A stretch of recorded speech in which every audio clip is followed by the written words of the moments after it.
Assalamualaikum warahmatullahi. Bismillahirrahmanirrahim. Alhamdulillahi rabbil alamin. Nahmaduhu wa nasta'inuhu wa nastaghfiruh. Wa na'udzu billahi min shururi anfusina wa min sayyiati a'malina. Man yahdihillahu fala mudilla lahu wa man yudlilhu fala hadiya lahu. Asyhadu an la ilaha illallah wahdahu la syarika lah wa asyhadu anna Muhammadan abduhu wa rasuluh. Allahumma salli ala Muhammad wa ala ali Muhammad kama sallaita ala Ibrahim wa ala ali Ibrahim wa barik ala Muhammad wa ala ali Muhammad kama barakta ala Ibrahim wa ala ali Ibrahim fil alamin innaka Hamidum Majid. Rabbi shrah li sadri wa yassir li amri wahlul 'uqdatam min lisani yafqahu qawli. Amma ba'd. Alhamdulillah, kita bersyukur kepada Allah Subhanahu wa taala kerana kita berkumpul lagi. InsyaAllah pada malam ini menyambung kelas pengajian kita, itu berkenaan dengan akidah ahli sunnah berdasar manhaj salaf. Okay? Akidah akidah Islam, akidah Islam berdasar kepada manhaj salaf. Yang kata kita bincangkan, kita sampai bab kedua, itu keistimewaan akidah Islam. Dan kita dah ambilkan pendahuluan, kemudian kita sebutkan antara pertama adalah sumber yang selamat, okay? Kemudian penyerahan diri kepada Allah dan Rasul. Lepas tu sanad bersambung dengan Rasulullah SAW, para sahabat, tabi'in dan imam terkemuka. Keempat, jelas dan terang. Kelima, bersih daripada kekacauan dan kekeliruan, okay? Seterusnya adalah punca kemenangan dan kejayaan dunia dan juga akhirat. Akidah ini adalah akidah pegangan jemaah umat Islam, kekal, tetap, stabil dan juga disepakati. Dan last sekali itu kata saya tauqifiyah berdasar kepada dalil, bukan berdasar kepada ijtihadiyah, tidak bertentangan dengan akal, sesuai dengan fitrah. Last kali kita bincangkan itu adalah bukan syumul, kita bincang itu berkenaan pertengahan. Jazakallah khairan. Pertengahan. Bismillah. Faham jiwa. Alhamdulillah. Okey, pertengahan. So tajuk pertengahan itu yang kita sebutkan itu mula dibagi contoh di dalam ibadah ahli sunnah ni, akidah ahli sunnah wal jamaah, akidah salaf ni, pertengahan di antara golongan Rafidah dan setengah ahli sufi. Okay. Rafidah ni dia menyembah Allah Ta'ala melalui zikir, tawassul, perayaan, bid'ah atas kubur dan sebagainya. Kemudian golongan Durus pula, Nusairiyah, tinggal ibadat langsung. Kemudian kita juga pertengahan. Kita tidak sedemikian, okay, dan kita pertengahan dalam tajuk pegangan nama dan sifat Tuhan. Sifat Tuhan, kita ni pertengahan di antara Mu'attilah atau Mumatsilah. Mu'attilah ni yang mengabaikan sebagai nama ataupun sifat Allah Ta'ala. Alasan kadang dia abaikan atau dia katakan tak ada maksud dan sebagainya kerana dia kata tak nak serupakan dengan makhluk. Okay, dengan sebab itu dia ni. Yang Mumatsilah pula mencontohkan Tuhan tu dengan sifat makhluk. Okey. Mu'attilah ni kita kata itu dia seperti golongan dibuat oleh golongan Jahmiyah. Okey. Ada juga golongan yang mengingkari sifat Tuhan, itu seperti golongan Mu'tazilah, pun sama juga mentakwilkan. Kerana bagi mereka tak boleh terima sifat Allah Ta'ala dengan nama yang diberitahu dalam Quran atau hadis Nabi SAW. Okay?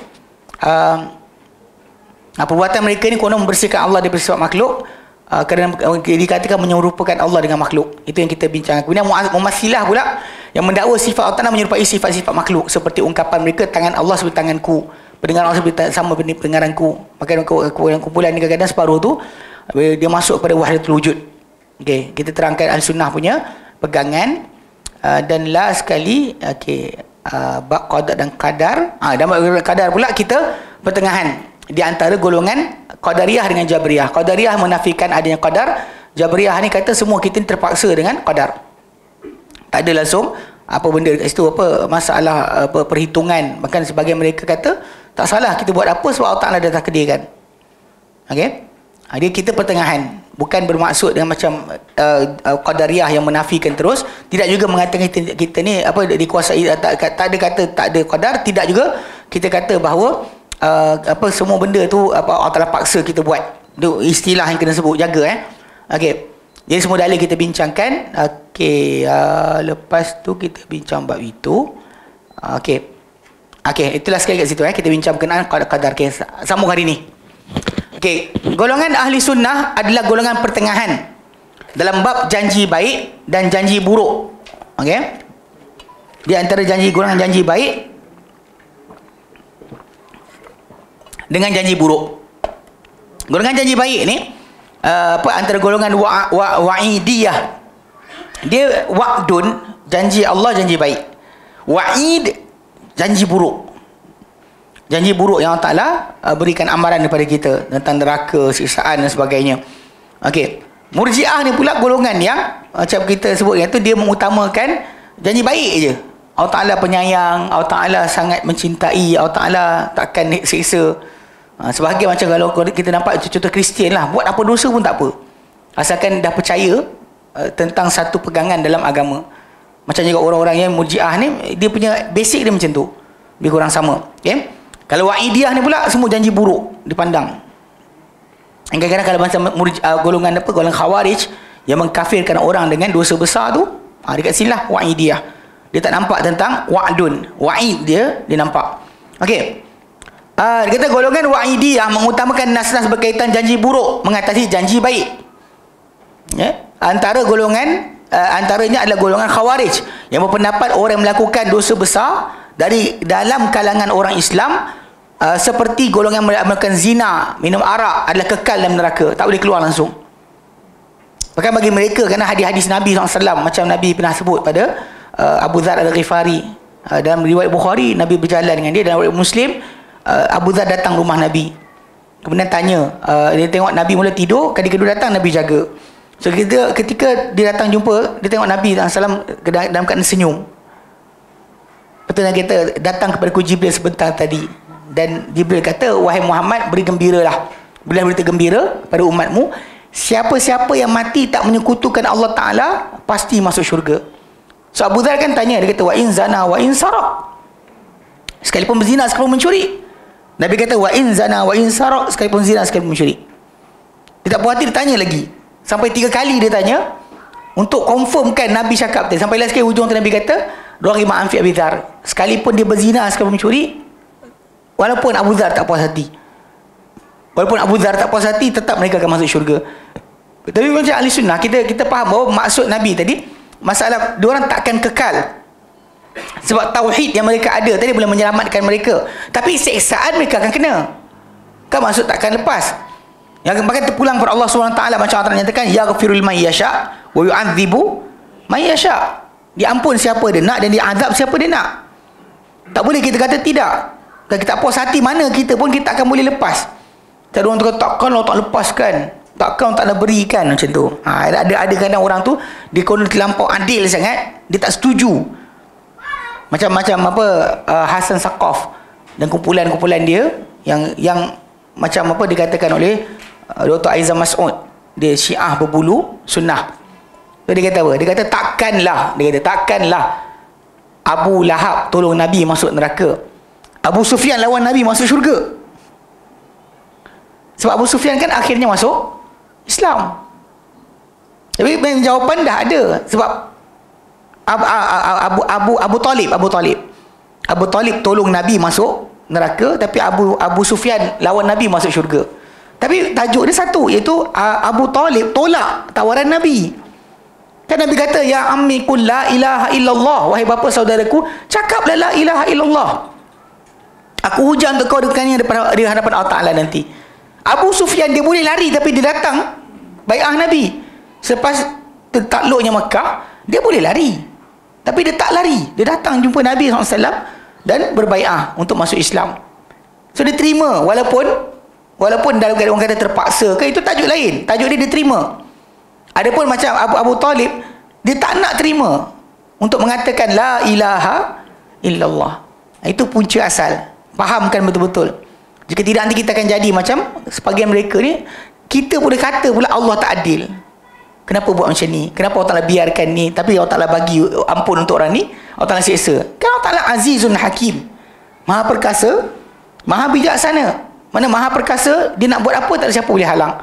Maha bijaksana, dia tahu siapa yang patut dapat keampunan, siapa tak layak dapat keampunan. Dia maha bijaksana. So basic benda ni kena perhatikan betul-betul. Kalau kita salah faham, dan kita akan jadi ekstrim pada A atau B. Okay? Baik. Golongan Murji'ah pula mengutamakan nas-nas berkaitan janji baik mengatasi janji buruk. Mereka mengatakan iman hanyalah kepercayaan dalam hati. Amalan tidak termasuk dalam erti kata iman. Dan ini sebenarnya bertentangan dengan takrifan iman yang disebut oleh Nabi SAW sendiri. Nabi kata, Al-imanu bid'un wa sittuna syu'bah. Iman itu 60 lebih cabang. Atau bid'un wa sab'una syu'bah, 70 lebih cabang. A'laha, yang paling atas sekali adalah qaulu la ilaha illallah. Nabi kata, maksud di dalam hadis Nabi ni, kata-kata tu juga adalah iman. Iman tu banyak cabang. Paling atas sekali adalah kata-kata la ilaha illallah yang Nabi tawarkan pada bapa saudara dia. Wa adnaha, yang paling rendah adalah imatatul adza anit tariq, menjauhkan benda yang mengganggu atau menyakiti orang daripada tengah jalan. Nampak duri ke kayu ke, alihkan. Tapi highway jangan. Dah ada orang dia pekerja. Awak jangan turun langgar di kereta kan, masalah. Nak isytihar kan, ini kita ni iman berhenti. Yang tunggu kejap, abang nak ketepikan tayar lori yang pecah tu. Kan dia kan kena sodok di kereta orang kita, masalah. Ya, baik pun fahamlah keadaan. Awak bukannya terlatih untuk alihkan tayar kereta tu. Ini main tu terkejun. Lepas tu kan langgar di kereta. Syahid pula. Astagfirullahalazim. Ni kena faham betul Tapi itu iman. Nampak benda kotor ketepikan, iman. So daripada hadis Nabi, bila kita lihat balik, Murji'ah punya fahaman dia salah. Sebab dia orang pergi pada literal meaning, makna bahasa. Iman maksud percaya. Macam kata-kata anak-anak Nabi Yaqub, ketika dia nak minta bapak dia, kan dia beritahu bapak dia berkenaan dengan Yusuf kena makan dek serigala. Dia kata apa? Wa ma anta bimu'minil lana walau kunna sadiqin. Tidak engkau mukmin kepada kami, maksudnya percaya kepada kami sekalipun kami benar. Tak, orang tipu pun, tapi masalahnya realiti dia kalimah mukmin tu maksud percaya. Tapi dalam konteks syariah, kita kena faham konteks kalimah tadi dengan acuan syarak, bukan acuan bahasa. Kita bukan pergi kepada bahasa sebelum syarak. Ini banyak kesalahan berlaku sebab ni. Definisikan bid'ah lah dan sebagainya kan. Punca sebab diorang kononnya kata ikut bahasa maksud ini. Masalahnya realiti perbuatan para sahabat, mereka takkan ada-adakan tambah-tambah benda yang tak ada daripada ajaran agama. Macam ada orang kata, dia kata Ibnu Umar telah buat umrah untuk Nabi SAW. Bila tanya sanad, tak payah tanya sanad. Bijak pula. Ni ajaran sesat panggil. Zaman sekarang ni, kena jaga-jaga sikit. Ada dalam media sosial ni orang-orang yang dia panggil tadlis atau talbis. Dia palsukan atau dia sorokkan benda yang realiti jadi tak realiti.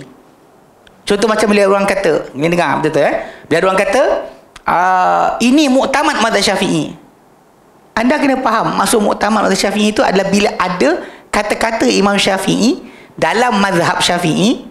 Ada kata-kata lama, kaul qadim, kaul jadid, waktu dia kat Iraq, waktu dia kat Mesir, kata-kata dia tadi, untuk kepastian mana yang paling kuat, itu dipanggil sebagai muktamad tadi. Pemilihan ulama-ulama tadi dalam mazhab Syafi'i tadi ikut ada peringkat-peringkat dia. Peringkat awal yang pertama adalah apa yang dipilih oleh Imam An-Nawawi dan juga Imam Ar-Rafi'i. Diorang ada formula. Kalau Ar-Rafi'i dengan An-Nawawi setuju, dia bagi muktamad. Kalau dia kata diorang berselisih, maka siapa kita dahulukan? Lepas tu bila kemudian baru tu masuk pula Ibn Hajar Al-Haytami dan juga Imam Ar-Ramli. Tapi bukan maksud dia boleh buat amalan baru. Bukan buat amalan baru tambah Sayyidina dalam selawat. Itu bukan ajaran Imam Syafi'i pun. Maka kalau ada kata ada khilaf pendapat Imam Syafi'i, bertembung satu sama lain, dan di sini timbul tajuk siapa muhakkik mazhab, untuk jelas kepada orang mana satu pendapat Imam Syafi'i yang paling kuat di sisi mazhab. Itu maksud dia. Bukan dia buat amalan baru, tahlil, kedua arwah, tiba-tiba jadi, Imam Syafi'i tak buat. Tiba-tiba dia kata, itu peringkat pertama. Maksud dia, benda dia kata muktamad, bukan muktamad macam yang dimaksudkan. Muktamad yang dia buat tu adalah sebenarnya dia buat reka amalan baru, kemudian dia kata, ini muktamad. Sehingga orang ni, dia punya kata-kata menjadi pilihan bila dalam pemilihan mana satu khilaf akwal tadi, di mana satu yang menjadi pilihan untuk kita kata ini mazhab Syafi'i. Itu sebenarnya bukannya maksud orang-orang bawah ni boleh buat amalan baru yang orang atas tak buat. Betul, saya ingat ada sekali tu bila timur tajuk tambah Sayyidina, bila kita tanya mana daripada Imam Syafi'i, mana daripada anak murid Imam Syafi'i, mana daripada Imam Nawawi, tiba-tiba dia kata apa? Dia kata kalau orang atas tak cakap, bawah cakap pun aci juga. Maksud dia benda barulah. Ini jaga-jaga bila dengar muktamad bohong. Ini panggil saya panggil talbiyah atau tadlis. Lepas tu kalau dia kata pula, dia tambah lagi, dia kata bahawa benda ni dia kata kalau anda kata ada dalam kitab tadi, terus terima. Benda ni kita dalam kitab tanpa dalil, tang mana pula boleh jadi sah.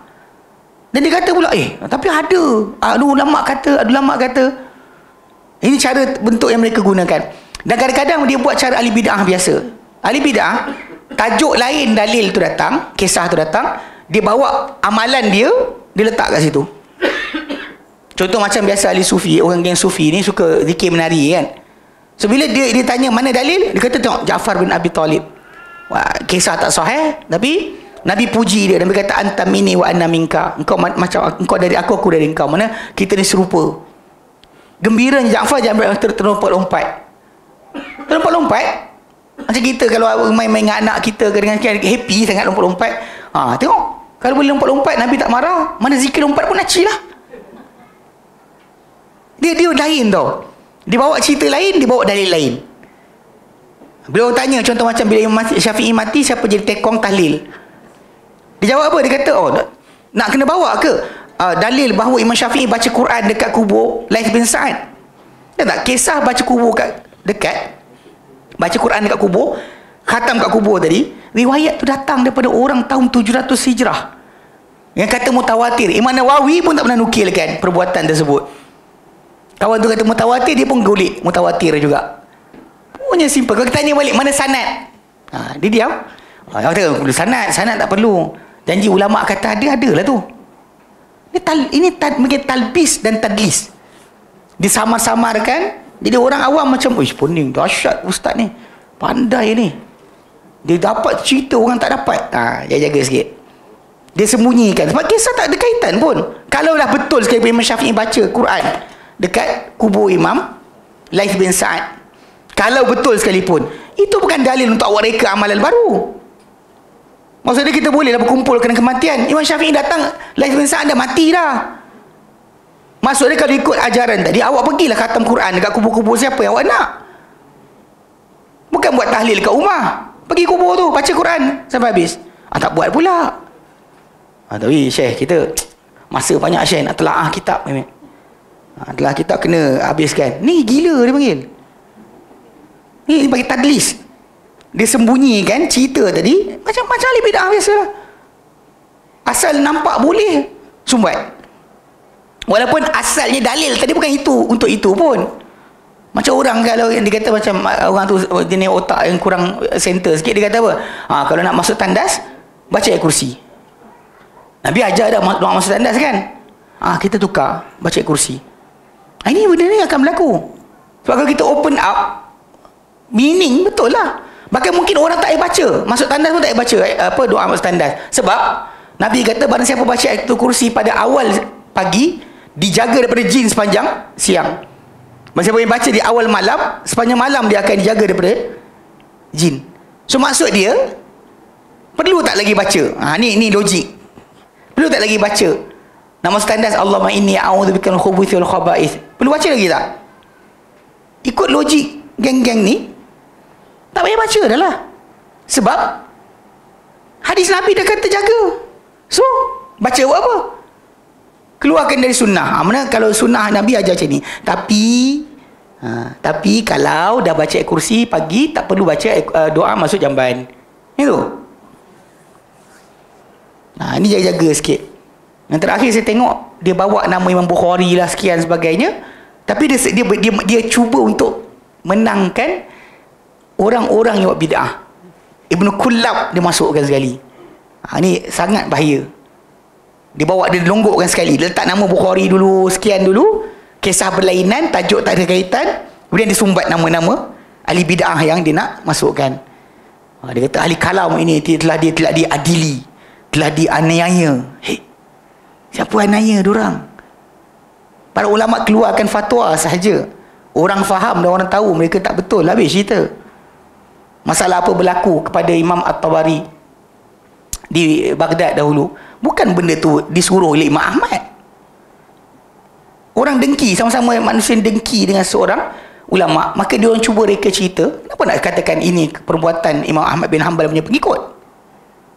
Maka di antara mereka hampir 100 tahun lebih beza. Kenapa nak cakap macam tu? Unless memang sengaja nak masukkan ahli bid'ah sebagai orang yang dianiaya. Sedangkan timbul tajuk tadi, kalau orang tu bukan ikut salaf, jangan bawa dia orang punya fahaman dalam Islam. Habis cerita lah. Pelik tu. Ini jaga sikit. Golongan ahli bid'ah ni sekarang ni dah makin meresak. Ini apa ahli bid'ah berbulu salafi. Tu ada bersepah sekarang ni. Baik.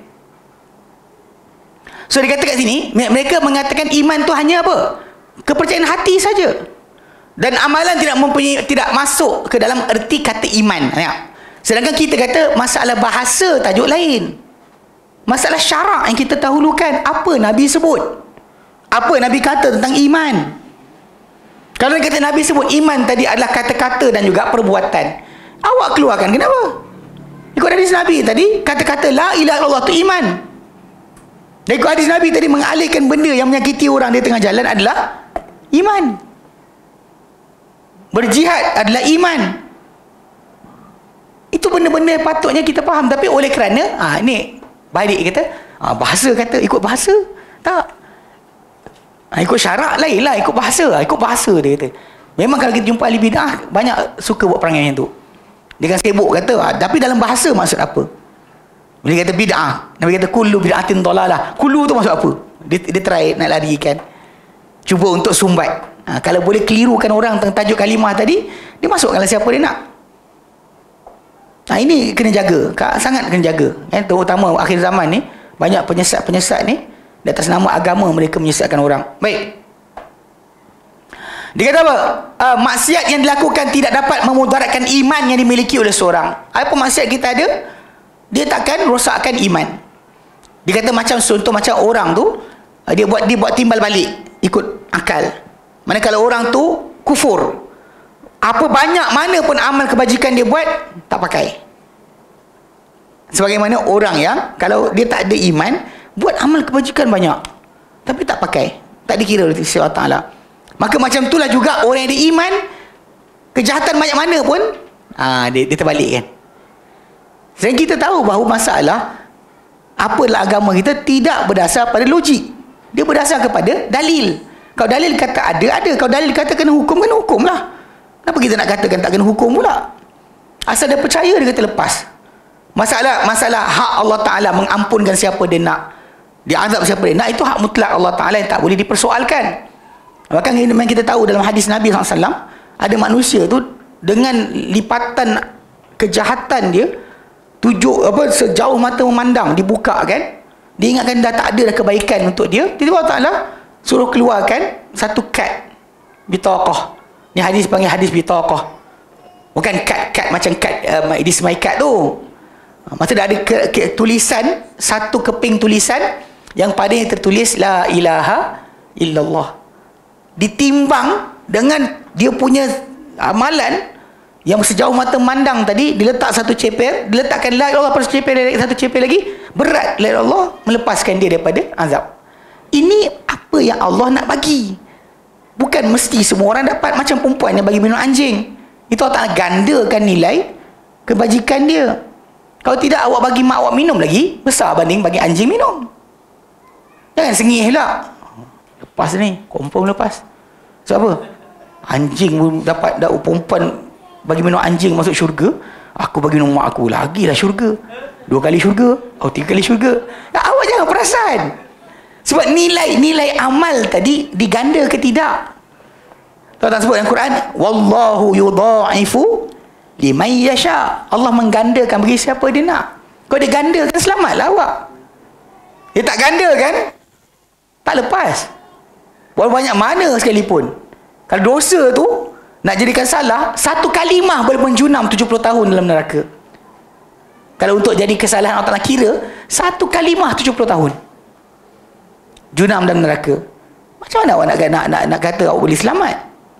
Sebab tu dalam tajuk ni macam Murji'ah ni, bila dia ayat macam ni, masalah. Dan Malaysia banyak Murji'ah sebenarnya, terutama golongan yang tak solat, tak jaga solat.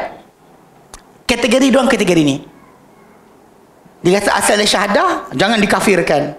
Bila tak kafir, tak ambil tindakan pula, salah juga. Dalam mazhab Syafi'i sebenarnya, kalau orang yang dah tinggalkan solat dengan sengaja, bermalasan ke, akan dipanggil oleh kerajaan, tanya, tak solat, suruh solat, nasihat, tak nak solat, bunuh. Mazhab Syafi'i beza dengan Ahmad adalah Ahmad kata dia kafir. Imam Syafi'i kata dibunuh tapi takzir. Bukan dibunuh kerana hudud, dibunuh kerana takzir, supaya hentikan orang ramai daripada ikut perangai dia. Ini problem juga bila orang kita diingatkan dia tak kafir lagi tapi lepak golek-golek. Itu yang kita sebut berkali-kali kan, isteri kadang suami-suami tak solat, selama je, relax je, jangan kahwin lain je, jangan kahwin lain. Actually orang tu mengaku, ada orang tu mengaku kat saya, dia jumpa saya, dia kata suami dia jahat lah, apa benda lah, pukul, abuse. Lepas tu saya tanya, sejak bila? Sejak mula kahwin. Dah kahwin berapa tahun dah? Dah dekat 30 tahun. Lepas tu saya kata, saya pandang muka, saya kata, hari tu bukan yang tak senonoh. Yalah, tak senonoh, dia mula kahwin. Lepas tu tak buat aduan. Dia diam. Pasal sekarang ada perempuan baru. Betul, dia angguk.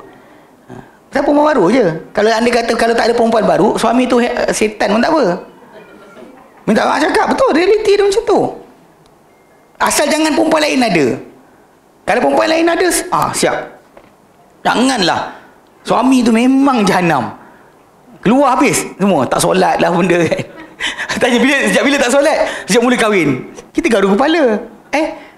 Kenapa dulu tak ngadu? Dia diam. Kenapa dulu tak ngadu? Kat situ kita faham, rupanya pasal kes kahwin lain je. Ada perempuan lain, dia ngadu lah. Tak ada perempuan lain, tak ngadu.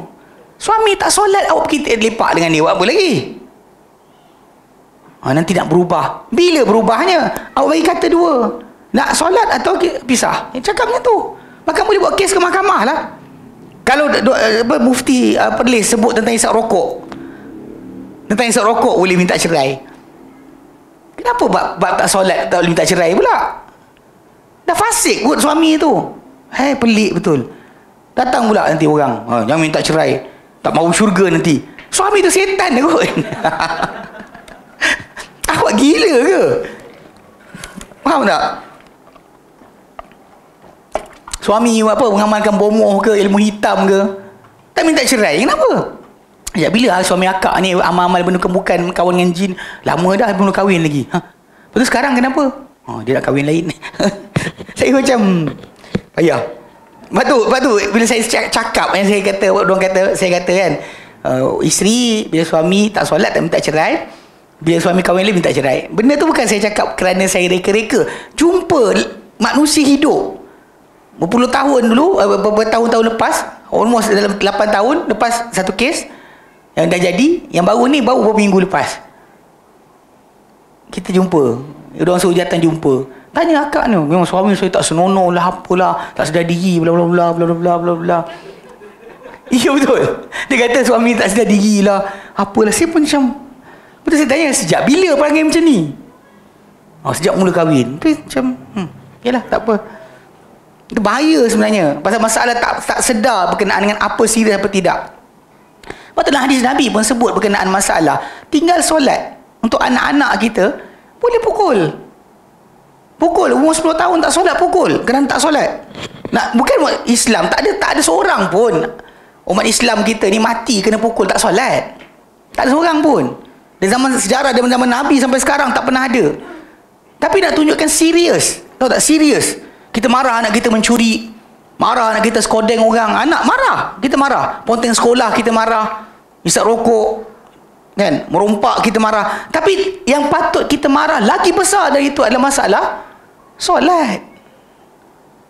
Tapi bagi Murji'ah, ini rukun Islam ni. Rukun Islam 5 perkara. Pertama, melafazkan dua syahadat. Kedua, solat 5 waktu. Boleh tak solat dan diorang masih lagi relax. Sebab saya kata ini Murji'ah. Sebab asal dah syahadah. Ya, syahadah Syekh. Ahli kiblat. Ahli kiblat bila menghadap solat, masih solat dia ahli kiblat lah. Kalau tak solat ahli kiblat apa bendanya? Dia menghadap ke mana? Kalau bawa ahli kiblat, maksudnya kiblat kita ke arah Kaabah, solat. Ya, itu istilah ahli kiblat. Hai, pelik tu. Tak tahu kenapa, tapi realiti dia saya perhatikan kat Malaysia ni lah ya, masalah dia. Bapak marah anak apa ponteng sekolah marah sekian, anak ni lah, tapi dia tak pernah marah anak dia tak solat. Dia rasakan benda ni adalah benda peribadi, personal. Bahkan ini adalah rukun Islam kedua. Tak ada yang lain. Yang peliknya boleh orang munafik zaman Nabi solat lagi tau. Hatta zaman Abbasiyah, zaman Qadariyah, Jabariyah, Jahmiyah ni muncul, diorang masih solat. Tahu tak? Diorang masih solat dengan serosaknya akidah diorang pun, diorang masih solat. Yang zaman kita kat Malaysia dia tak tahu akidah pun tak tahu dia belajar apa, solat pun tidak, apa tinggal. Jadi Murji'ah tu saya fahamkan balik. Irja' atau Murji'ah maksudnya melewatkan akan amal daripada iman. Itu maksud asal. Dan bagi dia semua janji baik Allah Ta'ala Ghafurur Rahim. Allah Ta'ala betul firman dalam Quran, Innallaha Ghafurur Rahim. Tapi Allah Ta'ala bagi tahu juga, Nabi ibadi anni anal Ghafurur Rahim. Beritahu hamba-hambaku, wa aku amat pengasih, amat penyayang. Dan aku amat Ghafurur Rahim, amat pengampun lagi amat penyayang. Tapi Allah Ta'ala sebut juga pada Nabi, wa anna azabi huwal azabul alim. Tapi bagi tahu mereka juga, azab aku azab paling pedih. Dua-dua sekali kita kena iman. Bagi Murji'ah yang tu tak nak lah. Bagi yang atas tadi Khawarij tak nak masalah keampunan. Dia punya idea macam mana? Okey, ini nafsu kita, ini perintah Tuhan. Ikut perintah nafsu, kita telah menduakan Tuhan, syirik dia kata. Nabi tak pernah ajar macam tu. Logik akal macam dia. Betul lah, betul juga. Kalau dia menduakan Tuhan, ni duakanlah, Allah Ta'ala kata, dia tak ikut. Dia menduakan Tuhan lah. Pada benda tadi, dorongan nafsu tadi bukan masalah menuhankan nafsu dengan maksud masalah pengabdian diri, bukan. Dia adalah keadaan di mana orang tersebut kita panggil dia dikalahkan oleh dorongan nafsu dia untuk membuat perkara berkenaan. Bukannya dia ada pula apa la ilaha nafsu, mana ada. Tak ada ilah kecuali nafsu, mana ada dia punya ajaran macam tu. Dia tak ada pengetahuan sedemikian. Tapi banyak orang kadang-kadang saya perhatikan dalam konteks ni tak boleh nak bezakan. Tak boleh nak bezakan. Bagi mereka benda berkenaan ikut logik. Logik dia memang nampak logik lah. Perintah Allah, perintah nafsu. Kita ikut perintah Allah Ta'ala, kita tauhidkan Allah. Kita tinggalkan perintah Allah Ta'ala, ikut nafsu, kita menduakan Allah. Maka telah syirik. Tapi Nabi tak pernah kata macam tu pun. Tak pernah ada Nabi SAW dalam mana-mana hadis baginda memahamkan kita sedemikian. Tak ada. Tak ada satu pun hadis datang macam tu. Tapi bagi golongan ni, ini kefahaman yang mereka ada. Sebab apa? Logik. Bukan berdasar kepada nas. Dengan nas, kita akan tahu sebenarnya mana kedudukan kita. Okay? Dia kata orang yang melakukan maksiat, bagi golongan Murji'ah ni, orang yang melakukan maksiat seperti orang yang melakukan zina dan minum arak tidak berhak masuk ke dalam neraka. Dan iman dia pula tak ubah sebagaikan iman Abu Bakar dan Umar. Sebab iman bagi dia percaya. Contoh kalau saya kata ini air halia, kan, macam mana awak nak tambah iman, kepercayaan? Macam ni handphone, macam mana kepercayaan anda boleh berbeza dengan percayaan saya? Sama lah, awak percaya iman lah. For them, iman tadi adalah percaya. So percaya tadi tak ada degree tambahan dan Kurang. Tapi dalam konteks syariah, iman itu bertambah dan berkurang. Ini yang Murji'ah tak ada. Sebab tu dia kata, iman siapa-siapa yang ada macam Abu Bakar lah. Abu Bakar percaya, Umar percaya, awak percaya. Sama lah. Dia kata. Ini bukan apa yang diajarkan dalam agama. Bahkan dalam hadis Nabi SAW dalam Quran Karim, sebut iman tu bertambah. Iman bertambah dan berkurang. Memang bertambah dan berkurang. Dan bertambah dengan amal-amal kebajikan, berkurang dengan maksiat dan juga keingkaran. Baik. Ahli Sunnah berpendapat orang Islam yang melakukan dosa besar tidak keluar daripada Islam. Cuma dia dikira orang Islam yang kurang iman selagi mana dia tidak melakukan perkara-perkara yang mengkufurkan secara jelas dan terang. Kalau dia buat benda yang mengkufurkan dengan jelas dan terang, dengan dia tahu, maka benda berkenaan barulah dia terkeluar dari agama. Kadang mengkufurkan orang ni bukan mudah. Tapi kita kena ingat macam yang geng-geng geng-geng waktu kita buat kuburiah, tajuk kuburiah dekat sini kan, geng-geng Hadramaut tu datang kan, dia marah waktu dalam bilik tu. Dia cakap apa? Dia kata korang kafirkan kami. Saya kata, bila saya kafir kan? Dia kata kau dah buat benda kufur, sila kafir. Saya kata tak semestinya. Sebab dalam hadis Nabi SAW, para sahabat pernah minta kepada Nabi untuk buat pokok gantung pedang. Macam orang musyrikin ada pokok gantung pedang, Zat Anwat. Nabi kata subhanallah. Nabi kata ini macam Yahudi cakap. Ketika bercakap pada Musa AS, dia kata apa? Ij'al lana ilahan kama lahum aliha. Hei Musa, buat untuk kami Tuhan macam diorang, orang-orang tu ada Tuhan. Lepas seberang lautan, sampai seberang, diorang nampak orang sembah berhala. Diorang minta Musa buat untuk diorang sembahan. Musa ada kata ucap balik tak? Saya kata. Musa kata innakum qaumun tajhalun, korang kaum yang jahil. Nabi pun tak suruh para sahabat untuk apa? Syahadah balik. Soalan, dah keluar agama ke? Kata-kata tu kufur tak? Kufur. Kata-kata tu kufur.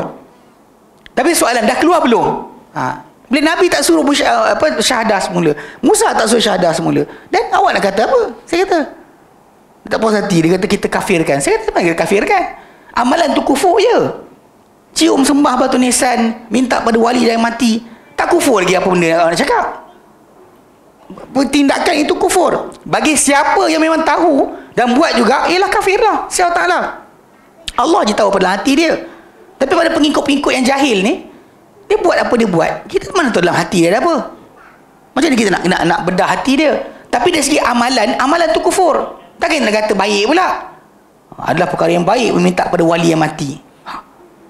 Ajaran mana?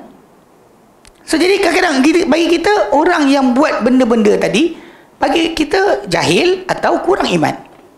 Itu kita punya. Okay? Dia dikira beriman dengan iman yang dia miliki, dan fasik sebab dosa besar yang dilakukan. Unless dia kata saya halalkan, zina adalah halal, arak adalah halal, dan dia kufur, keluar agama. Solat tidak wajib, keluar agama. Dia tak nak solat, dia malas, satu benda. Dia kata solat tak wajib, puasa tak wajib, keluar agama. Ini kena faham ada beza dia. Adapun dia dengan malasan sebagainya, belum lagi. Okey? So kalau dia kata orang tersebut dengan apa, dia dari segi iman dia dikira beriman dengan iman dia miliki, dan fasik dengan sebab dosa besar yang dilakukan. Di akhirat dia berada pada kehendak Allah Subhanahu wa ta'ala. Jika Allah Subhanahu wa ta'ala menghendaki dengar batuk. Baik. Jika Allah Ta'ala menghendaki, dia akan mengampunkan dan memaafkannya, dan jika dia menghendaki, dia boleh mengazab orang tersebut sehingga dirinya bersih daripada dosa. Setelah itu dimasukkan ke dalam syurga ikut kadar dosa dia. Ada orang kena bakar sampai buku lali, ada bakar sampai betis, ada bakar sampai peha pinggang, ada sampai dada, ada terbenam dalam api semua sekali. Betul, kita tahu memang itu hak Allah Ta'ala untuk mengeluarkan balik. Pada sudut asal kumpulan sesat ni, ada kata itu saya ingat geng Kahal Al-Kadzab. Tapi pasal dia tak belajar tentang sirat, tentang apa, tak tahu tentang wujudnya sirat yang disebutkan tentangkan di atas neraka. So diorang bercakap lah, dia kata mana ada masuk neraka waktu keluar balik. Tapi dia nak pakai bahasa, dia tak erti bahasa Quran kan, sebagai ayat surah Maryam. Surah Maryam, Allah tak sebutkan Wa in minkum illa wariduha. Tiada dan kamu kecuali akan apa? Melintasi neraka tu, semua akan masuk. Melintasi atas neraka, semua akan lintas. Kan ala rabbika hatman maqdiya. Ia adalah atas Tuhanmu satu benda kepastian yang telah diputuskan. Kemudian Allah kata, thumma nunajjil ladina taqaw. Kami akan selamatkan orang yang bertakwa. Wa nadaru zalimina fiha jithiya. Kami akan tinggalkan orang yang zalim dalamnya dalam keadaan melutut. Saya kata ni ayat ada. Dah masuk keluar. Dia orang dah macam gagau. Yang tu dia jahil. Lepas tu dia kelakar, dia nak baca hadis. Mula datang-datang dia kata tak nak baca hadis. Kami tak terima hadis. Tak apalah bagi Quran lah, okey. Tiba-tiba dia sepit nak baca hadis. Dia kata baca hadis buat apa? Kata tak nak hadis tadi kan. Ni gila panggil. Kita ni hak Allah Ta'ala. Allah Ta'ala kata ada. Dan Nabi beritahu ada. Orang yang masuk neraka diampunkan. Siapa awak untuk mempersoalkan? Yang pelik yang ni dia kata pasal korang pegang Quran saja. Dalam Quran je. Dalam Quran ada ayat tadi tapi dia tak jumpa. Masalahnya dia tak faham. Dia cari ayat yang takkan lepas, pasti kekal abadi. Itu yang problem sebenar yang kita perhatikan. Masyarakat Islam kita ni ialah mandai. Bahasa Arab pun kadang level kosong. Datang apa baca salam adalah apa 0.1. Atas sikit kan. Ini level kosong, zero. Tiba-tiba nak terjemah Quran. Aduh. Yang best ni pula, Quran terjemahan dia pakai Quran Saudi. Kalau dia pakai geng-geng sesat punya terjemahan, mungkin dia menang sikit kot. Saya pula kena terjemahkan literal lah pula, sebab patah. Tapi pasal dia buka Quran terjemahan Saudi. Saya gelak. Saya kata Muhammad ni, dia orang jahil masalah ni. Dia nak cari hujah dia dalam Quran yang diterjemahkan oleh ni, diterbitkan oleh apa? Kerajaan Saudi Arabia yang Wahabi. Kau nak jumpa mana dalam tu? Ajaran kau tak jumpa punya. Confirm tak jumpa. Sebab dia akan letakkan apa dari pengertian yang ambil dari tafsir, apa disepakati oleh sunnah. Kalau kita ada penambahan kalimah untuk penjelasan, bukan sokong wahdatul wujud, bukan sokong ajaran sesat. Lepas ni dia kata ustaz cakap macam ni, kita pakai Quran lain lah. Tak ada hal pakai Quran lain pun. Pelik. Ni kesian kan. Banyaknya orang yang macam ni kita perhatikan. Okey, dia kata itu yang kita pegang. Maksud dia Allah maafkan. Sebab tu Allah sebut yaghfiru liman yasha wa yu'adzibu man yasha. Sifat Allah Ta'ala. Memang betul kita ada salah, dosa dan pahala, tapi hak Allah Ta'ala untuk lepaskan. Kita dengar hadis tentang apa? Tentang hadis najwa. Bukan najwa penyanyi tu, najwa bisik-bisik. Hadis bisik-bisik. Dia ada akhirat nanti. Ibnu Umar radhiyallahu anhu dihalang oleh seorang tabi'in. Tengah-tengah tawaf, orang tu lentang. Ceritakan aku apa yang daripada Nabi SAW. Lepas tu, apa Nabi cakap tentang najwa. Jadi Ibnu Umar ceritakanlah. Dia kata, Nabi SAW kata, hari akhir nanti Allah Ta'ala akan bawakan orang beriman bawah lindungannya. Kemudian dia akan tunjukkan semua dibuat oleh orang tersebut. Dosa-dosa yang dibuat. Sambil Allah Ta'ala berkata, ata'rifu dhamba kadha, ata'rifu dhamba kadha. Kau tahu tak dosa ni? Kau tahu tak dosa ni? Kau tahu tak dosa ni? Yang orang tu kata, orang tu sebagai yang mukmin, bukan munafik, dia kata apa? Ya Rabb, ya Rabb, ya wahai Tuhan, ya wahai Tuhan, aku tahu. Sampai satu tahap dia rasa confirm dia akan kena hukuman. Tiba-tiba Allah Ta'ala kata pada dia, ni tutup tak buka pada luar. Akulah yang dahulu sorokkan benda ni daripada manusia di dunia. Akulah pada hari ini yang mengampunkan akan dikau. Maka diberikan kitab amalannya belah kanan dan dikeluar tanpa dikira apa-apa benda yang daripada kesalahan. Ini yang Nabi kata, semua umatku akan diampunkan kecuali orang yang tunjuk dosa terang-terangan. Terang-terangan tunjuk parti, saya parti kan. Saya tipu orang tu tak erti dan sebagainya. Dia buat dosa terang-terangan. Jadi yang ini confirm kena soal. Akan ditayangkan pada semua. Tapi yang mana disorokkan oleh Allah Ta'ala, yang pergi dedah buat apa? Jangan dedahkan dosa yang awak buat. Sebab awak berpeluang untuk diampunkan oleh Allah Ta'ala dengan cara tadi. Tapi kalau buka semua, dah semua orang tahu. Mamat tu aku kenal. Bukan dari tu dia buat benda ni ke? Bukan dia scammer ke? Bukan dia sekian ke? Habislah. Tak ada lah lindungan dan juga pemaafan yang mudah. Sebab tu kita kena faham, benda ni hak Allah Ta'ala ceritakan bagi kita. Dalam diri kita ni ada harapan, sangka baik dengan Allah Ta'ala. Walaupun kita rasa macam amal kita buat ni lah tak banyak sangat, tapi jangan putus asa dengan rahmat Allah. Betul, bila ada kawan kita tanya, dia kata, kan Nabi kata Allah Ta'ala ciptakan rahmat itu 100 bahagian. Allah turunkan 1 bahagian untuk semua makhluknya berkasih sayang. Binatang sayang anak, suami sayang isteri, kan, mak bapak kan sayang anak, anak sayang mak bapak. Dengan 1 bahagian Allah Ta'ala simpan 99 untuk hari kiamat. So kat mana, apa 99 tadi? Saya kata ni lah antaranya. Macam Allah Ta'ala ampunkan orang tersebut, sedangkan dia patut kena dah. Dah patut kena dah, tapi Allah Ta'ala lepaskan. Allah Ta'ala lepaskan. Ini dia kata, yaghfiru liman yasha'. Diampunkan untuk siapa yang dia nak. Bukan kerja kita. Orang tu nak diampunkan, bukan kerja kita. Untuk kita tak puas hati. Ikutkan tak puas hati, kita banyak tak puas hati. Tapi Allah Ta'ala lebih adil. Bahkan Allah Ta'ala punya hukuman lebih adil banding apa yang kita bayangkan. Kita menyampah dengan orang tu, kita harap jatuh longkang. Tapi, ya betul kan? Tapi dia jatuh longkang, betul dia bertaubat, okey je, tak ada masalah. Tapi kalau dia kata ikut kita, kalau dia kata Allah simpan, tak hukum dia kat dunia, hukum akhirat, itu tak ada bandingan. Maksud dia, kalau orang tu dihukum di hari akhirat, la ilaha illallah, kadar dia, sakit dia, kan, kekal abadinya tidak sama dengan hukuman dunia. Sebab tu kita lapang dada lah, relax lah. Jangan pening kepala, kenapa tak jatuh-jatuh lagi. Aku doa dah 10 kali tak jatuh lagi. Macam Allah tak tangguh kan. Kadang-kadang bila kita tanya kenapa Allah tak berikan kemenangan pada umat Islam di Palestin dengan segera, sebab Allah nak tukar persepsi dunia. Kalau dulu satu masa dulu dunia ni sibuk teroris Islam kan, dengan apa dibuat sekarang, boleh kata semua orang nampak gila dah.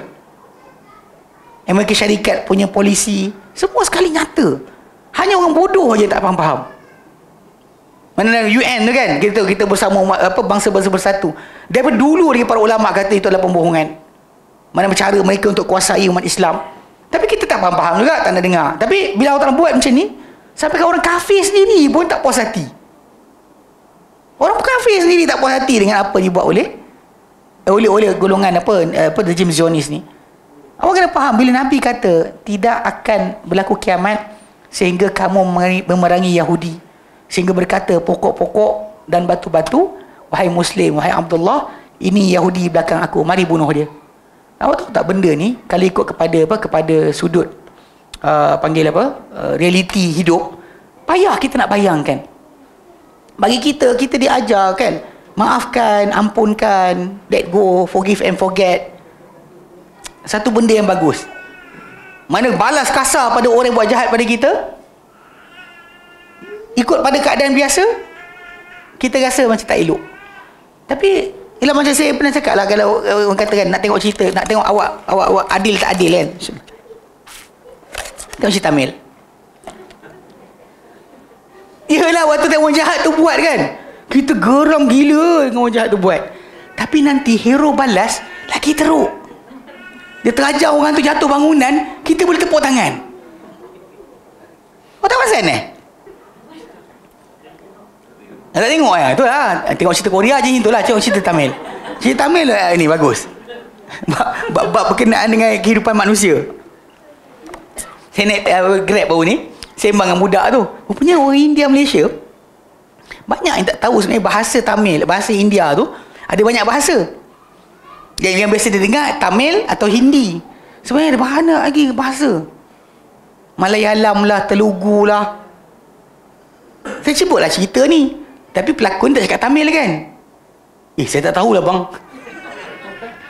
Saya tanya cerita Bahubali pun dia tak tahu siapa apa pakai bahasa apa. Bahubali mana pakai bahasa Hindi. Dia tengok yang Hindi punya, dia orang Malaysia, pakai cakap bahasa Tamil. Kau tengok yang Hindi sebab apa? Pelik jugalah, saya macam confused.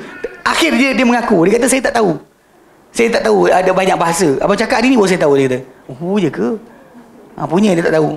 Tapi realiti macam tu. Bayangkan bila benda tu jadi sangat dahsyat, Allah tolak sampai ujung kan, sampai last sekali orang nampak apa dia orang buat, kalau kita balas balik nanti semua orang bersorak, tepuk tangan.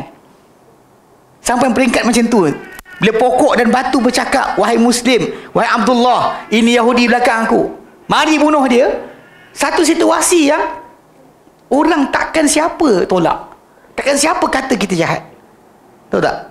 Sebab tu kadang-kadang kita nak cepat bantuan tu datang, tapi Allah Ta'ala lebih tahu apa yang patut, apa yang tidak. Penangguhan bukan maksud Allah Ta'ala redha. Penangguhan kadang-kadang maksud dia ada Allah Ta'ala nak tolak sampai satu keadaan jadi macam cerita Tamil tadi. Memang ketika hero pukul tu, tumbuk tu tercampak, pecah dinding. Faham tak? Dia terajang, terpecah dinding, 3-4 dinding lepas gitu lah. Atau jatuh di bangunan kan. Ketika tu awak perasan tak audience? Padahal ialah orang jahat tu jahat lah, tapi jahat dia tak pernah tolak orang sampai macam tu sekali mati. Habis dia racun ke, tembak ke. Ini tolak di atas bangunan, jatuh mati. Lepas tu pijak pula. Dah jatuh tu di lutut, dari atas lutut lah, jatuh pijak gitu, keluar isi perut. Happy pula yang menonton tadi. Sebab kadang-kadang kita marah dengan ketidakadilan tadi. Sampailah sekali satu peringkat, apa kena pada kita kesian dah. Tak ada lagi belas kasihan. Itu yang akan timbul nanti. Lepas tu hadis Nabi tak bohong. Hadis Nabi tidak bohong. Satu peringkat nanti bila diorang buat, so yang US dah bunyi kan, dia kata ini akan menyebabkan sokongan pada Israel, bahkan kepada US. Dia pakai veto hari itu sekali. Sekarang ni bila dah semua sekali kan, 10 negara je menolak. 10 negara tadi boleh bilang semua sekali siapa. Papua New Guinea memang dia orang terhutang budi lah, sebab yang berikan pada diorang negara barat ni, yang lepaskan dia daripada Indonesia dan sebagainya. Maka memang dia orang akan jadi tu. Yang diorang terpaksa bergantung. Lepas tu dah akan cakap mana negara miskin sangat atau sekian, memang akan ikut. Tapi realiti dia benda ni, kadang Allah Ta'ala tangguhkan bukan sebab dia tak sayang pada orang beriman, tapi dia sayang, tapi dia ada perancangan tersendiri yang ujung tu nanti baru kita kata patutlah Allah Ta'ala tak bagi menang awal dari tu. Patutlah. Kalau hari ni dia buat, besok kita lawan balik, argument dia tak kuat. Jadi kalau dia kata dengan apa diorang buat sekarang, serangan bertubi-tubi, tak ada sebab, orang kata macam, dia kata pasal orang Hamas menyuruh itu. Tapi kalau dia kata Hamas duduk bawa dekat Israel, bom tak? Pejuang Hamas ada terowong bawah bandar Israel, Tel Aviv contohnya, bom tak? Tukar situasi. So realiti dia sebenarnya benda ni untuk ujung nanti menjadikan tidak ada belas kasihan lagi. Bayangkan bila pokok dan batu boleh bercakap. Kita dengar, gila kau, pokok batu bercakap, panggil, hei Muslim, hei Abdullah, ni ada Yahudi belakang aku yang bunuh. Ayat yang kalau kita dengar sekarang nampak sangat macam kejam, faham tak? Tapi bila dah sampai peringkat teruk sangat, macam cerita Tamil lah, dia akan bawa kepada keadaan kita bersorak bila mana pembalasan itu dibuat. Tu kena faham tentang aturan Allah Ta'ala yang tersendiri. Jangan kita macam ni menyampah lah, apalah, geram lah, inilah itulah. Hatta menyebabkan pemimpin negeri Arab ke tak bercakap pun sama jugalah. Kalau diorang mula ambil tindakan tentera dan sebagainya, dan akan nampak retaliation tadi berbeza. Tapi Allah SWT lebih tahu tentang apa yang patut, apa yang tidak. Okay? So sebab itu macam kes tadi kan, nak ampunkan orang, nak azab orang, itu terpulang pada Allah SWT. Dia lebih tahu tentang apa yang patut, apa yang tidak. Okay? Dia boleh maafkan, mengazab, sampai untuk bersih. Apabila dimasukkan ke dalam neraka, dia takkan kekal dalamnya. Orang yang beriman tadi masuk neraka takkan kekal. Okay? Dan iman di sisi golongan ahli sunnah adalah ucapan dengan lisan, i'tiqad dengan hati, amalan dengan anggota, berdasarkan dalil-dalil. Kalau ahli bid'ah berdasarkan kepada logik, iman atau bahasa, iman itu adalah kepercayaan sahaja. Ada kepercayaan, anda mukmin. Sedangkan Allah Ta'ala sebut dalam Quran kan tentang orang orang Arab Badui dalam surah Al-Hujurat, qalatil a'rabu amanna, berkata golongan Arab, orang Arab pendalaman ni, dia kata kami telah beriman. Allah Ta'ala kata pada Nabi, cakap, kullam tu'minu, kata hai Muhammad, kamu tidak beriman lagi, walakin qulu aslamna, tapi cakaplah kami telah Islam. Kenapa? Walamma yadkhulul imanu fi qulubikum, sebab tak masuk lagi iman dalam hati kamu. Kalau nak tanya balik, dah syahadah belum? Dah. Tapi Allah Ta'ala suruh Nabi jawab pada mereka balik. Kadang-kadang ucapan mereka tadi hanya lihat ucapan lisan, tak ada dalam hati mereka tentang kepercayaan atau ikutan. Sebab tu lepas wafatnya Rasulullah SAW, ada kabilah-kabilah Arab tertentu murtad. Sebab diorang tengok pada masalah maslahah, ada manfaat ikut Muhammad, menang perang, dapat duit, dapat harta. Ikut Muhammad, nanti kita bebas, kita boleh berjalan ke mana. Bahkan tak ada orang ni boleh impose pada kita peraturan dia. So peraturan hanya satu je, apa yang Muhammad ajak. So diorang kadang-kadang masuk Islam tu ada macam tu keadaan dia tadi. Tapi bila diorang kata kami telah beriman, Allah Ta'ala suruh kata engkau tak beriman lagi, belum masuk iman dalam hati kamu. Walakin qulu aslamna, katalah kami telah Islam. Nah, kat sini kita faham bahawa pasal dalam hati mereka tidak ada lagi iman tadi. Tapi dari perbuatan, ucapan dah buat, cakap dah buat. Sebab tu iman dalam i'tiqad Ahlussunnah adalah kepercayaan Ahlussunnah adalah ucapan dengan lisan, okay? I'tiqad dalam hati dan amalan dengan anggota. Ia bertambah dengan amalan ketaatan dan berkurangan dengan kemaksiatan. Bila kita buat maksiat, maka iman kita makin kurang. Golongan Ahlussunnah mengambil sikap pertengahan. Itu habis atas. Golongan Ahlussunnah mengambil sikap pertengahan terhadap para sahabat Nabi sallallahu alaihi wasallam, antara golongan Syiah dengan Khawarij. Golongan Rafidah atau Syiah, okay? Mereka ni yang begitu melampau menyanjung keluarga Nabi, seperti Sayyidina Ali dan anak-anaknya. Okay? Mereka mendakwa Ali adalah maksum. Beliau mengetahui perkara ghaib, lebih alim daripada Abu Bakar dan Umar. Ada juga mendakwa Ali sebagai Tuhan. Peringkat macam tu sekali. Dia takdis. Sedangkan para sahabat Nabi manusia. Dia tak sampai pun tahap para anbiya. Tak sampai tahap para Nabi pun. Dan kita memang tahu bahawa turutan manusia ni dari segi keutamaan, okay, bila kita sebut tentang manusia paling atas, ulul azmi, rasul-rasul ulul azmi yang 5, iaitu Muhammad, Ibrahim, Nuh, Musa, Isa alaihimus salatu wassalam. Okay. Yang paling atas daripada mereka adalah Muhammad SAW. Okay, bawah mereka para rasul. Bawah para rasul para nabi. Dari segi afdal, bawah para nabi para sahabat Nabi SAW. Lepas tu letaklah orang soleh wali mana, letak bawah tu.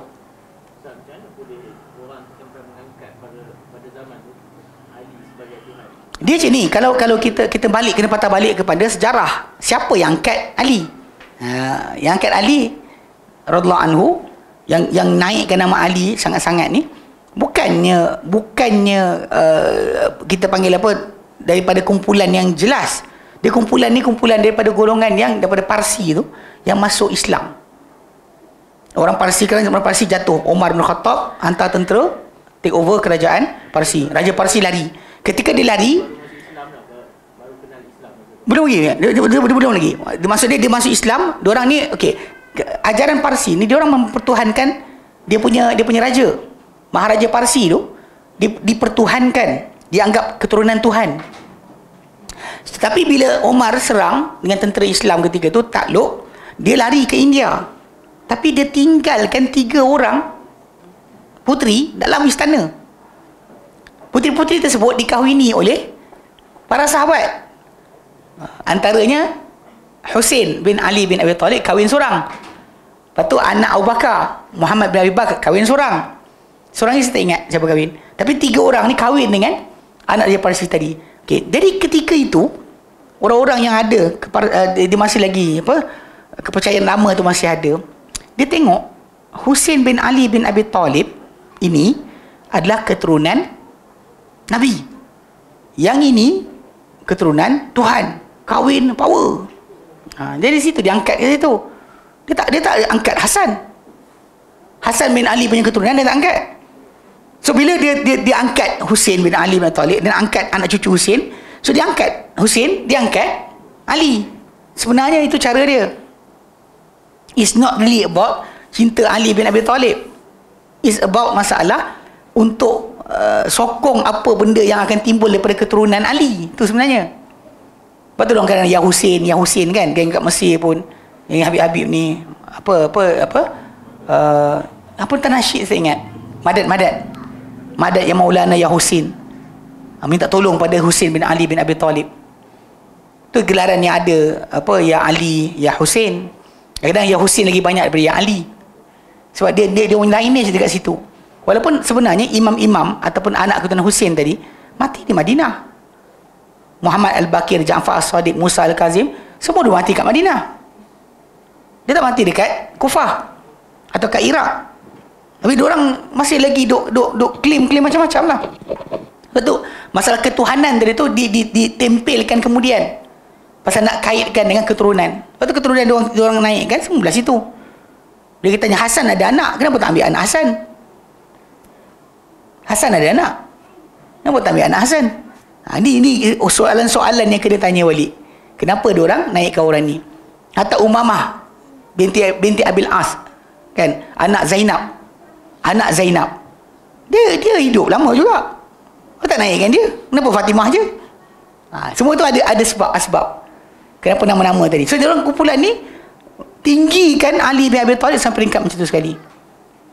Bahkan mengatasi daripada apa yang sepatutnya. Bahkan kadang-kadang dia salahkan para sahabat. Bagi mereka, bagi orang Syiah ni, semua sahabat dah munafik lepas Nabi wafat, kecuali 7 je.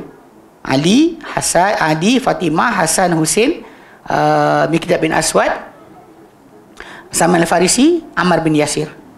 Yang lain semua dah keluar Islam. Cara buat apa? Buat macam ni. Dia buang sahabat, so dia masukkan sumber baru agama. Seperti nak cara solat daripada imam-imam dengan hadis rekaan mereka. Itu masalah sunnah. Orang tak nak perasan. Tapi memang dia diangkat tinggi sebab itu je. Ali bin Abi Talib hidup zaman Abu Bakar dan Umar. Bahkan Osman. Tapi Ali bin Abi Talib tak pernah claim apa yang diorang claim. Cuma itulah kadang-kadang pelik juga. Diorang kata Ali ni macam tu, Ali macam ni. Tapi diorang sebenarnya dalam masa yang sama merendahkan kedudukan Ali bin Abi Talib. Antara contoh macam Ali bin Abi Talib kahwinkan anak perempuan dia dengan Fatimah, Ummu Kalthum dengan Umar bin Khattab. Umar kahwin anak Ali. Bukan Ali hantar anak dia. Umar kata suruh hantar anak dia datang. Ali hantar anak dia, perempuan datang jumpa Umar. Umar tengok atas bawah. Yang anak Ali pun macam pahal tengok atas bawah ni. Kerana bukan Amir Mukminin, cocok mata, dia kata. Bapak dia hantar. Rupanya bapak nak pinang. Lagi kita tanya, majoriti Syiah tak tahu macam ini. Tak tahu. Kalau tahu pula, dia pening kepala macam nak jawab. Dan mula-mula dia, Ayatullah dia pun bagi jawapan. Jawapan dia adalah Ali taqiyah. Ali tak setuju. Tapi Ali diamkan, berpura-pura sebab nak selamatkan nyawa. Dalam masa yang sama, kita tanya balik, Ali bin Abi Talib singa tak? Haidar tak? Ya Haidar lah. Ali singa. Garang. Kan? Pintu Khaybar tu dia ambil sebelah tangan je. Lepas tu dengan Umar, kenapa dia takut? Kena macam, saya kata, korang cakap apa ni? Saya ingat kat Yaman, waktu jumpa dengan geng-geng Iraq, dia buat kebab sedap. Saya pergi belikan kebab tu. Selama ni saya tak pernah sembang dengan dia. Tajuk ni, saya perasan lah time solat orang Maghrib, dia tak pergi solat pun, saya perasan. Tapi last sekali tersembang, sembang termasuk tajuk tu. Saya kata, kau tahu tak? Umar kahwin dengan anak Ali. Mana ada? Saya kata, kau salah ni. Macam mana Ali boleh kahwinkan anak perempuan dia dengan Umar? Kan Ali kan jantan kan, singa. Macam mana boleh biarkan anak perempuan? Bahkan di sisi ulama Syiah, dia kata apa? Itu adalah maruah kami yang tercabul. Maruah keluarga Nabi yang tercabul. Dia kata, soalan Ali garang tak? Garang lah. Pahlawan. Lepas tu Ali diam buat apa? Kat sini yang dia letak satu asas taqiyah. Berpura-pura. Bahkan dia orang keluarkan hadis palsu. Dengan kata apa? Barang siapa tak ada taqiyah, tak ada iman. Siapa tak ada taqiyah, tak ada iman. Sebab dia orang nak angkat tajuk Ali tadi. Bab Quran Fatimah ada Quran sendiri yang dia orang tak sebarkan. Lepas tu tanya, Ali tahu tak? Ali tahulah. Lepas tu Ali buat apa? Ali taqiyah. Amboi sedap, semua taqiyah. Kata Ali, atau saya kata Ali ni dijatuhkan ranking dia, kedudukan kemuliaan dia oleh golongan Syiah sendiri.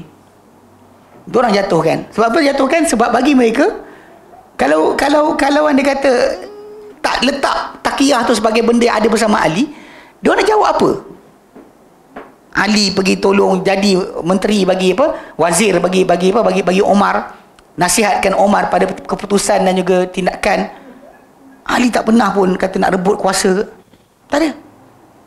Tak pernah tak puas hati. Tak ada. So, soalan, Ali buat apa?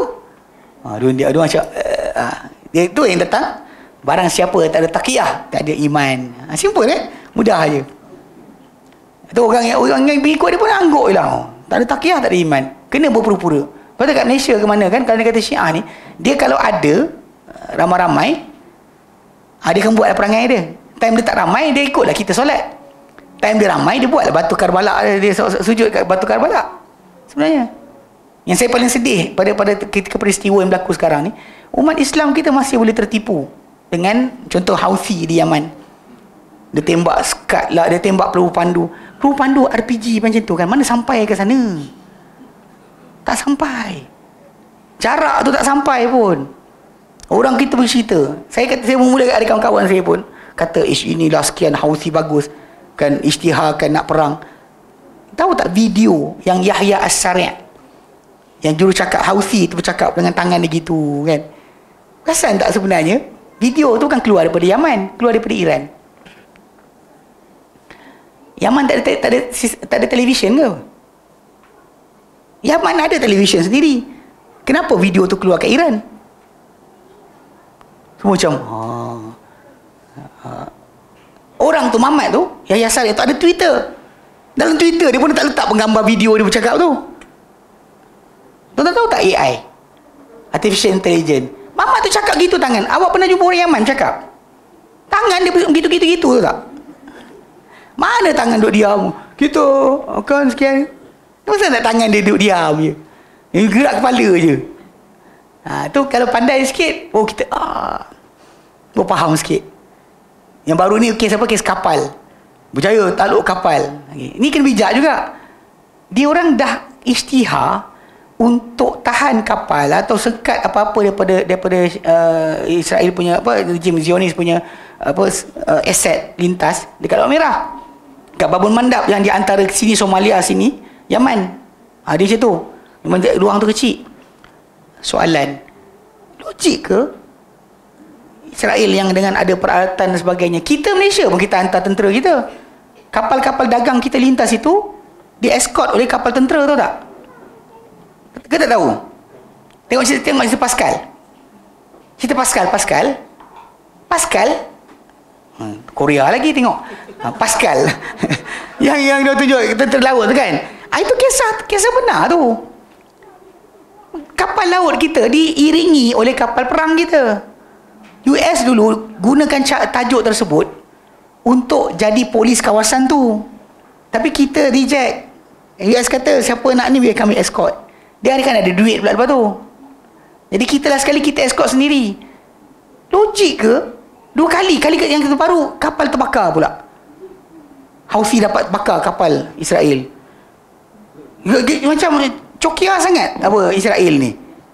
Takkan dah kena ugut kau tak jaga? Kan saja-saja lepas. Dia banyak cara boleh fikir benda ni. Benda macam ni kena fikir banyak. Sebab kita kadang-kadang macam cara mereka bagi kita keliru. Macam ni Syiah yang dengan perangai tak senonoh ni, tiba-tiba kita nak kata dia orang akan bantu kita. Tang mana? Hizbullah, Hasan Nasrullah kata, apa dibuat oleh Hamas tidak diketahui oleh kami, tak diketahui oleh Iran. Dia isytihar macam tu. Kenapa dia isytihar itu? Nak lepaskan diri tu tak? Dia tak ada kata marilah kita berjuang. Mana ada? Tak turun pun. Kita pun sengih dah kena. Tok. Tu kena tipu dengan Syiah macam tu je. Okey, itu kena faham.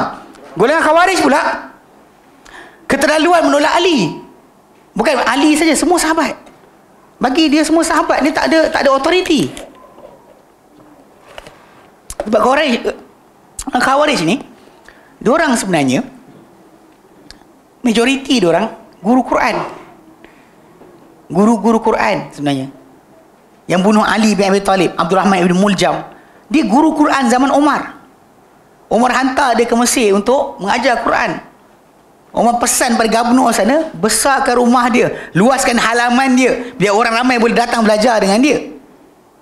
Dia pembunuh Ali yang serang rumah Osman. di Madinah tahun ke-35 Hijrah, daripada Iraq, daripada Mesir. Bukan manusia biasa. Bukan geng-geng main cyber trooper. Bukan. Dia orang adalah guru Quran.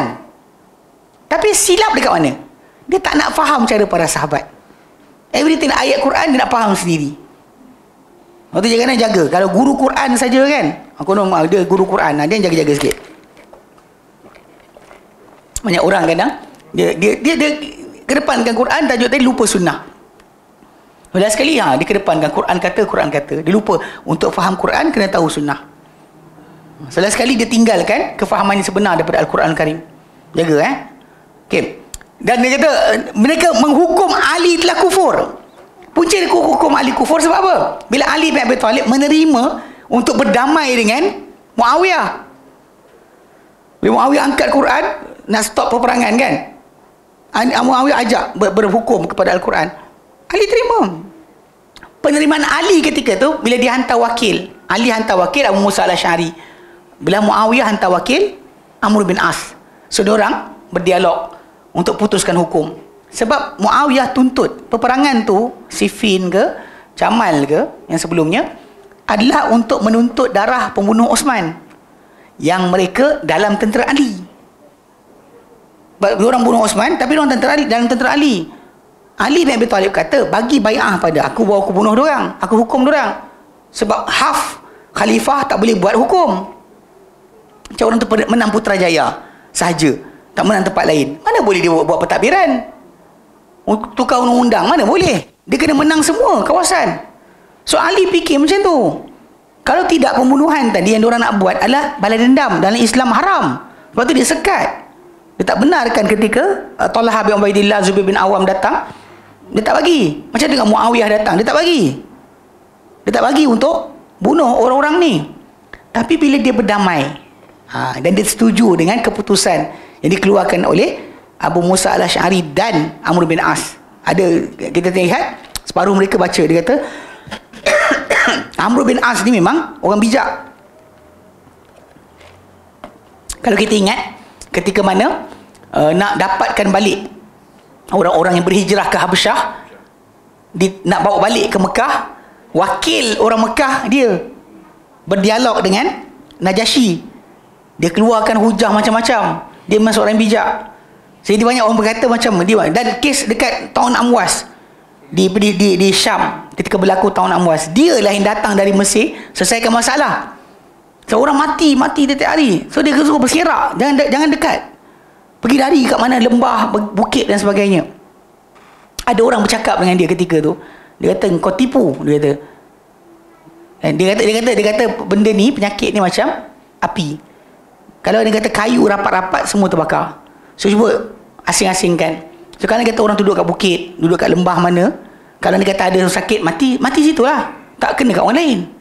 So Amr bin As arahkan, ada seorang pakcik tu yang dia kata kau tipu, dia kata engkau dulu masih lagi kufur, masih kotor dengan kufuran ketika aku ikut Nabi. Mana kata kau baru je Islam, kau nak cakap banyak dia cakap itulah. Jadi Amr bin As tak nak lawan dia. Amr kata aku tak cakap benda, berserak. Jadi seorang surai, dia memang bijak. Dia masalahnya hak sebenar dan tajuk keputusan tadi memang Ali punya keputusan untuk suruh orang bagi bai'ah baru buat tindakan itu betul. Tapi oleh kerana ketika itu sentimen, sebab Osman mati dibunuh, darah dia tak dituntut. Dan Muawiyah memang orang yang keluarga daripada keluarga Osman yang berhak tuntut darah dia.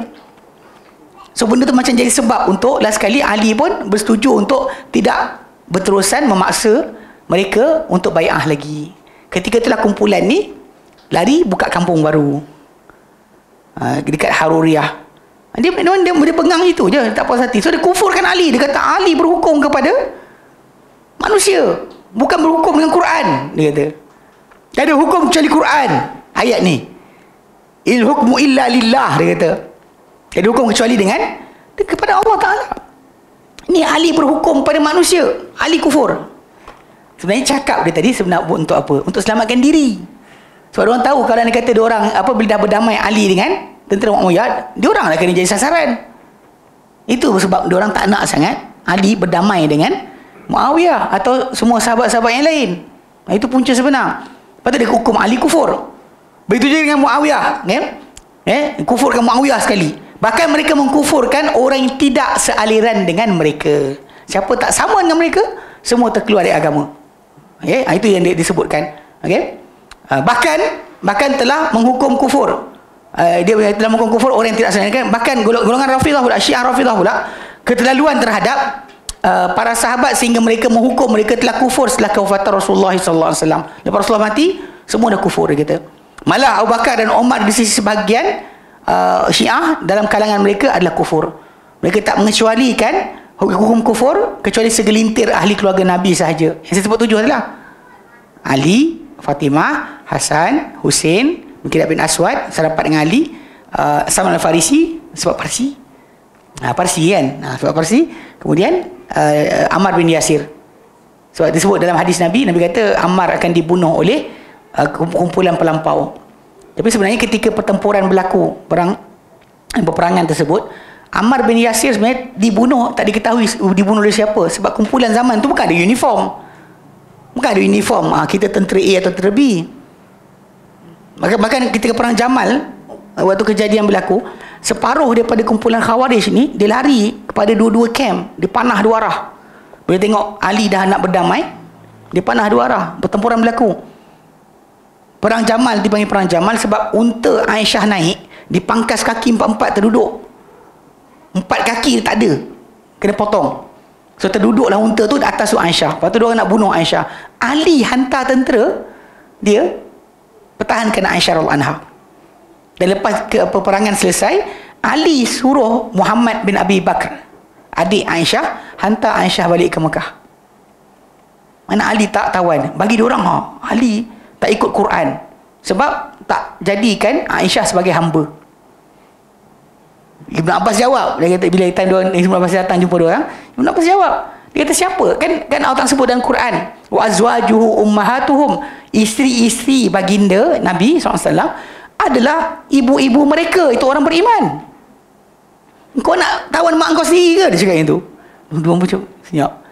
Kan Aisyah adalah ibu orang beriman. Ali pula bin Abi Talib, dia anggap peperangan sama Muslim tadi perang fitnah.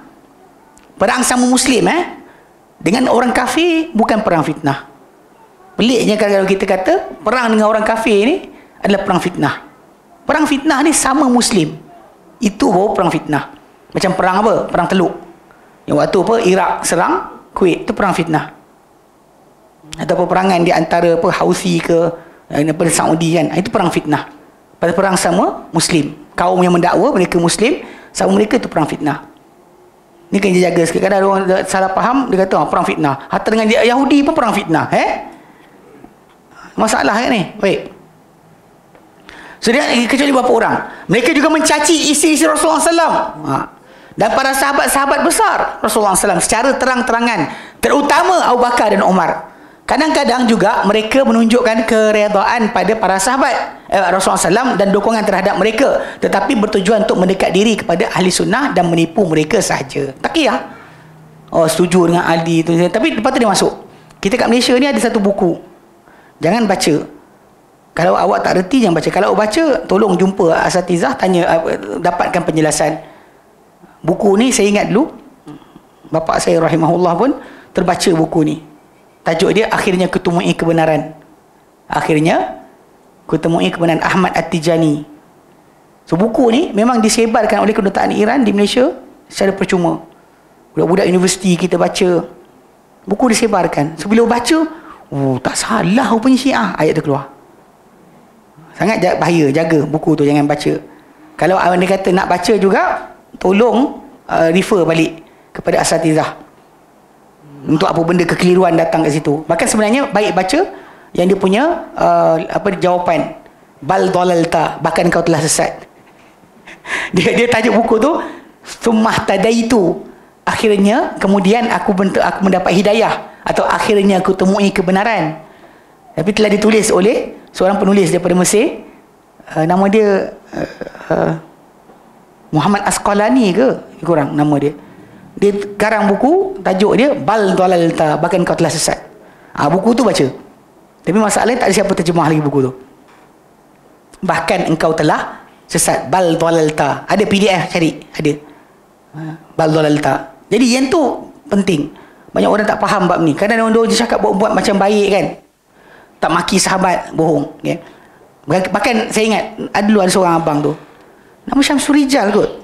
Dia bawa kereta Proton GTI. Pusing dunia. Dan ingat ada seorang. Dia sampai Yaman, dia cerita.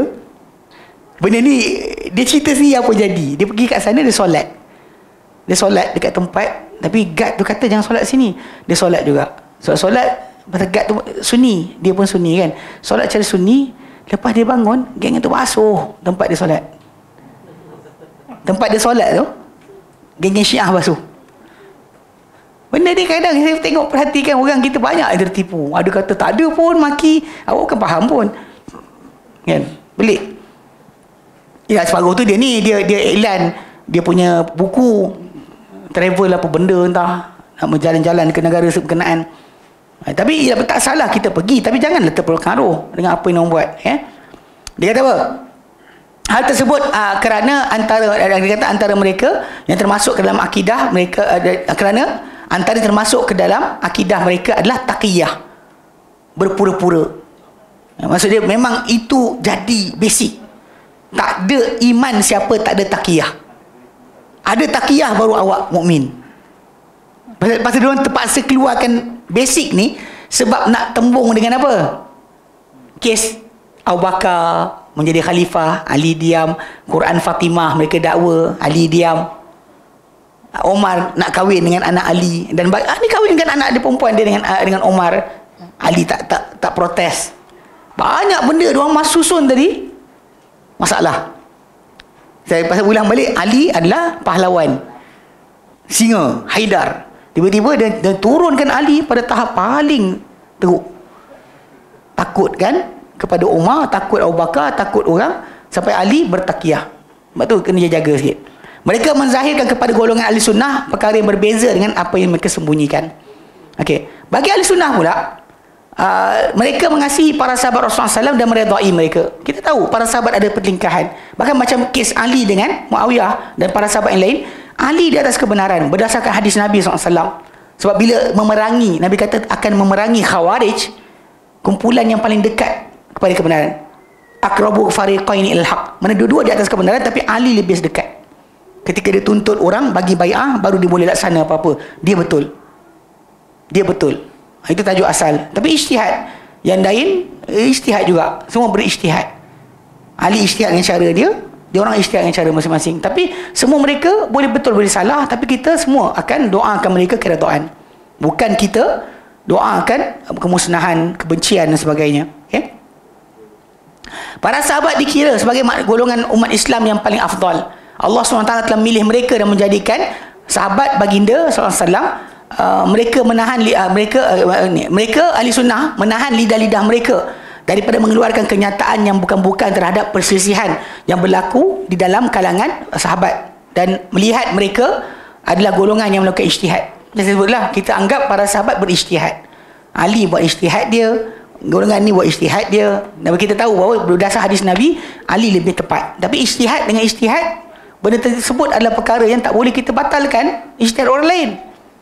Macam bila berlaku kita kata ada ulama ni kata ini adalah sekian, ijtihad dia, awak tak boleh batalkan ijtihad kawan ni unless dia punya ijtihad tanpa dalil. Yang ni ada dalil. Berbalik pada asal macam kes tadi kan, pilihan mereka dalam ijtihad tadi tidak menghilangkan kedudukan satu lagi, sebab mereka semua sahabat. Itu kena faham ya? Mereka semua diberi pahala di atas ijtihad mereka lakukan itu. Yang betul mendapat 2 pahala, yang salah mendapat 1 pahala. Kesimpulan, golongan ahli sunnah wal jamaah punya banyak keistimewaan. Antaranya ialah mereka merupakan golongan pertengahan dalam janji baik dan janji buruk antara golongan wa'idiyah dan golongan murji'ah. Golongan wa'idiyah mengutamakan nas-nas berkaitan janji buruk mengatasi janji baik. Antaranya golongan khawarij yang berpendapat macam sama je ayat kat atas. Kan? Sama ni. Wallahu a'lam. Stop situ. Sama, serius. Kalau kita baca atas balik, bawah ni sama. Ni kena buat penanda, bagi tahu pada penerbit buku. Mana betul lah. Gini, paragraf ni kena buang. Paragraf satu, dua paragraf yang kena buang. Sebab dia ulang-ulangan. Daripada atas tadi, terturun balik bawah. Banyak kesimpulan dia macam tu, Ustaz. Kebanyakan kesimpulan dia. Oh, banyak kesimpulan macam tu ke? Oh, ya ke? Sama macam ayat tadi. Baru kita baca. Sebiji. Memang dia buku dia macam tu. Kita apa? Jadi maksud dia apa yang kita baca tadi kat atas kan? Memang kita galikan keseluruhan dalam bab apa? Dalam bab asma dan sifat. Dalam bab berkenaan dengan qada dan qadar. Dalam bab berkenaan dengan para sahabat. Dalam bab berkenaan janji baik janji buruk. Itu kesimpulan betul lah. Yang mana kita kata ahli sunnah pertengahan. Tidak kepada A, tidak kepada B. Tidak kepada dia pertengahan. Bukan maksud dia kita campuran dua. Orang kata kita campuran. Tak. Sebab kita berdasar nas. Apa pegangan kita adalah berdasar kepada nas. Bukan berdasar kepada ijtihad ataupun logik akal. Okay? Baik. Ada soalan? Tak ada. Wallahu a'lam. Kita berhenti sini. InsyaAllah sambung lagi pada tahun yang hadapan. Tahun depan. Kita tak ada. Tahun depan. Kan kita ada ujung minggu yang satu lagi. Tapi masalahnya kita kebetulan tak ada dalam kawasan. Sampai kawasan tak sampai kawasan. Macam ada dalam kawasan. Tapi kita cakap terus terang mungkin tak ada. Kalau ada nanti kita maklumkan balik. Ya, baik. Wallahu a'lam.